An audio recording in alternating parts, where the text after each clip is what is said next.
Kalau lagi mau pipis nih, tahu pipis? Kali nggak tahu juga. Perempuan mau pipis ninggalin suami kan di atas tidur, tempat tidur ditinggal kan? Masih digotong-gotong Bib. Mesti izin sama suami. Nggak boleh nyelonong masuk kamar mandi sendiri, nggak boleh. Izin. Ya Bib, urusannya bisa perang dunia keempat dong. Izinnya gimana? Saat dia pipis, lagi mau bangun pipis, ngomong aja, Pak, saya pipis dulu ya. Mau bapak dengar, mau enggak, biarin. Nih malaikat dengar, Allah melihat. Apa kata Nabi? Jika seorang istri meninggalkan kasur tanpa izin dari suaminya, tidak berizin kepada suaminya, maka siap-siap Allah turunkan adab dan laknat. Dari mulai dia turun tempat tidur sampai kamar mandi, sampai kembali lagi ke tempat tidurnya. Ya Allah Bib, repot amat jadi bini ya. Harus begitu. Kalau lagi tidur balik badan. Ini ceritanya pandang-pandangan nih. Kan lama-lama kencang juga pinggang.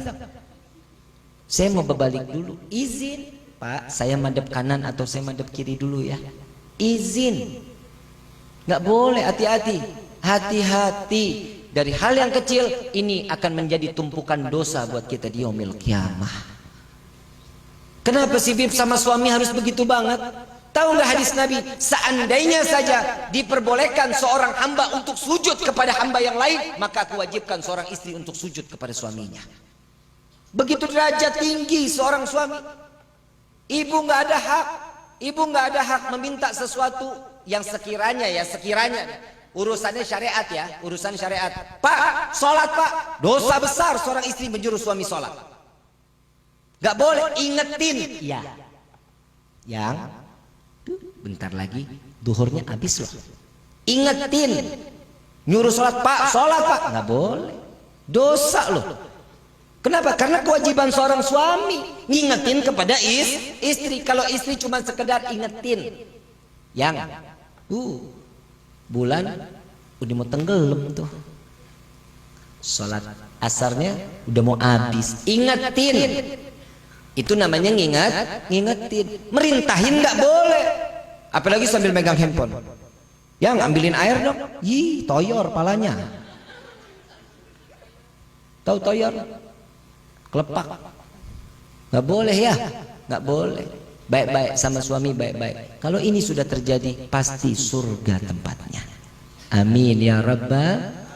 Beb, jadi saya harus bagaimana sama suami? Yuk kita ambil kesimpulan dari semua kisah yang telah kita sampaikan ilmu di malam ini. Ambil kesimpulan dari kisah di malam ini, ilmu yang bermanfaat. Menjadilah seorang istri yang dibanggakan Allah.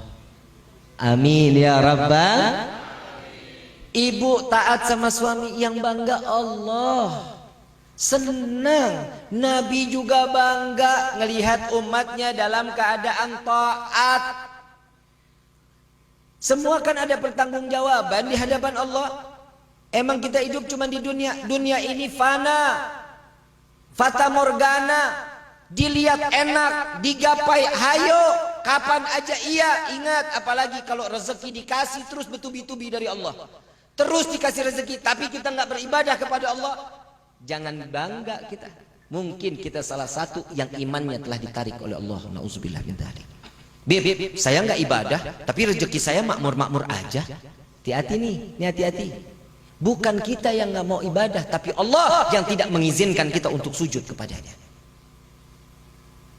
Maka dari itu, ittaqullah, takutlah kalian kepada Allah. Kalau ini sudah ada rasa takut di dalam hati kita kepada Allah, maka semua kehidupan kita akan menjadi suatu kebaikan dan kebahagiaan di dunia sampai di akhirat kelak. Amin ya Rabbal. Saya mau tanya sekarang, pengen hidup di dunia senang, di akhirat susah? Pengen di dunia senang, apa di akhirat senang juga? Di dunia senang, di akhirat senang. Itu kan tujuan hidup. Apa kata Nabi di dalam hadis Arba'in, hadis terakhir, saat Rasulullah mengatakan kepada Sayyidina Umar, ya Umar, dunia ini, kita, Nabi mengatakan kita ini musafir. Suatu saat kita akan kembali ke tempat asal kita, kata Nabi SAW. Kemana asalnya? di akhirat. Semua akan dipampang oleh Allah bagaimana kehidupan kita di hadapan di dunia ini. Jadilah pandainya sebagai hamba yang bersyukur kepada Allah. Saya ada satu kisah. Saya kalau cerita Nabi ini, dada saya kayak digodok Pak Bu, bener-bener. Nabi ini ngasih selamat buat kita ini bukan main banget. Baik bukan main. Tapi kitanya nggak punya otak. Kitanya nggak punya pikiran. Kebaikan Nabi kok dibalasnya sama kemaksiatan. Giliran datangnya ke rumah Siti Aisyah radhiyallahu anha wa radhaha. Saat beliau ada di dalam rumah Siti Aisyah, ketemu Siti Aisyah bicara, "Ya Aisyah, adakah engkau mengizinkan aku untuk aku malam ini aku beribadah kepada Allah?" Apa jawaban Siti Aisyah? "Ya Rasulullah, aku adalah manusia yang paling beruntung. Aku seorang wanita yang paling beruntung. Dari masyriq ilal maghrib, dari barat sampai ke timur, orang berbondong-bondong ingin berdekatan denganmu ya Rasulullah, ingin bersalaman denganmu, ingin bersentuhan denganmu. Tapi aku di malam ini engkau berada di dalam rumahku, engkau berada di dalam kamarku, engkau berada di atas kasur bersamaku, engkau satu selimut denganku, bahkan kulitmu bersentuhan dengan kulitku ya Rasulullah. Aku adalah wanita yang paling beruntung. Jika engkau menginginkan malam ini untuk engkau beribadah kepada Allah, silahkan. Silahkan." Dan di saat itu Rasulullah bangkit dari tempat tidurnya, mengambil wudhu lalu salat. Siti Aisyah memandang Nabi Muhammad SAW. Lalu Nabi, saat dimana gerakan-gerakan Nabi, Siti Aisyah terus tak sadar meneteskan air mata. Begitu sampainya Rasulullah SAW dalam keadaan ingin selesai, terdengar kumandang daripada muadzin Nabi Muhammad SAW, Bilal bin Rabah. Dan di saat itu selesailah malam giliran untuk Siti Aisyah radhiyallahu anha wa radhaha. Habis malamnya untuk Nabi berdekatan dengan Allah Subhanahu wa taala. "Ya Rasulullah, apa yang kau lakukan wahai kekasihku? Wahai suamiku, apa yang kau lakukan sehingga di dalam setiap gerakanmu entah berapa di dalam rakaatnya, engkau apa yang kau lakukan?" Di dalam satu riwayat Nabi telah melakukan salat tersebut 1000 rakaat. Dan di dalam setiap gerakannya aku memandang ada tangisan di dalamnya, kata Siti Aisyah.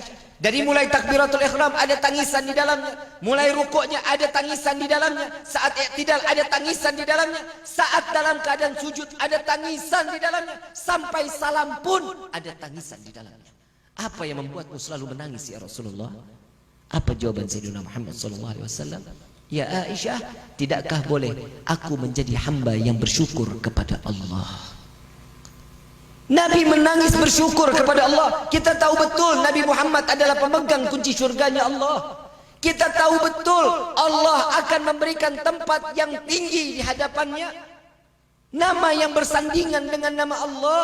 Dari mulai Nabi Allah Adam memandang langit surga, dikatakan la ilaha illallah Muhammadur Rasulullah. Nama Nabi sudah ada di langit di atas surganya Allah Subhanahu wa taala. Coba kita bisa kebayang, Nabi aja masih pandai bersyukur kepada Allah. Bagaimana kita hadirin? Kita ini tiap hari bikin dosa, tiap hari tidak lagi mau dekat kepada Allah, tidak mau lagi kita duduk merenungkan diri apa yang telah kita perbuat di hadapan Allah di atas bumi ini. Ingat, langkah kaki kita akan ditanggung jawabkan di hadapan Allah. Ingat, mata kita akan jadi bertanggung jawab di hadapan Allah. Di dalam satu riwayat yang lain, Rasulullah SAW tidur di samping Siti Aisyah. Kenapa dari tadi saya mengatakan Siti Aisyah? Karena rawi atau syarah daripada hadis Nabi SAW yang paling banyak ini yang dikeluarkan daripada Siti Aisyah radhiyallahu anha wa radhaha, karena hidupnya panjang bersama Nabi Muhammad SAW. Saat beliau tidur ada di sampingnya, aku memandang Nabi dalam keadaan membuka matanya. Tatkala aku dalam keadaan tertidur, sejenak aku tertidur, aku bangkit, aku melihat Nabi sudah ada, tidak lagi ada di sampingku.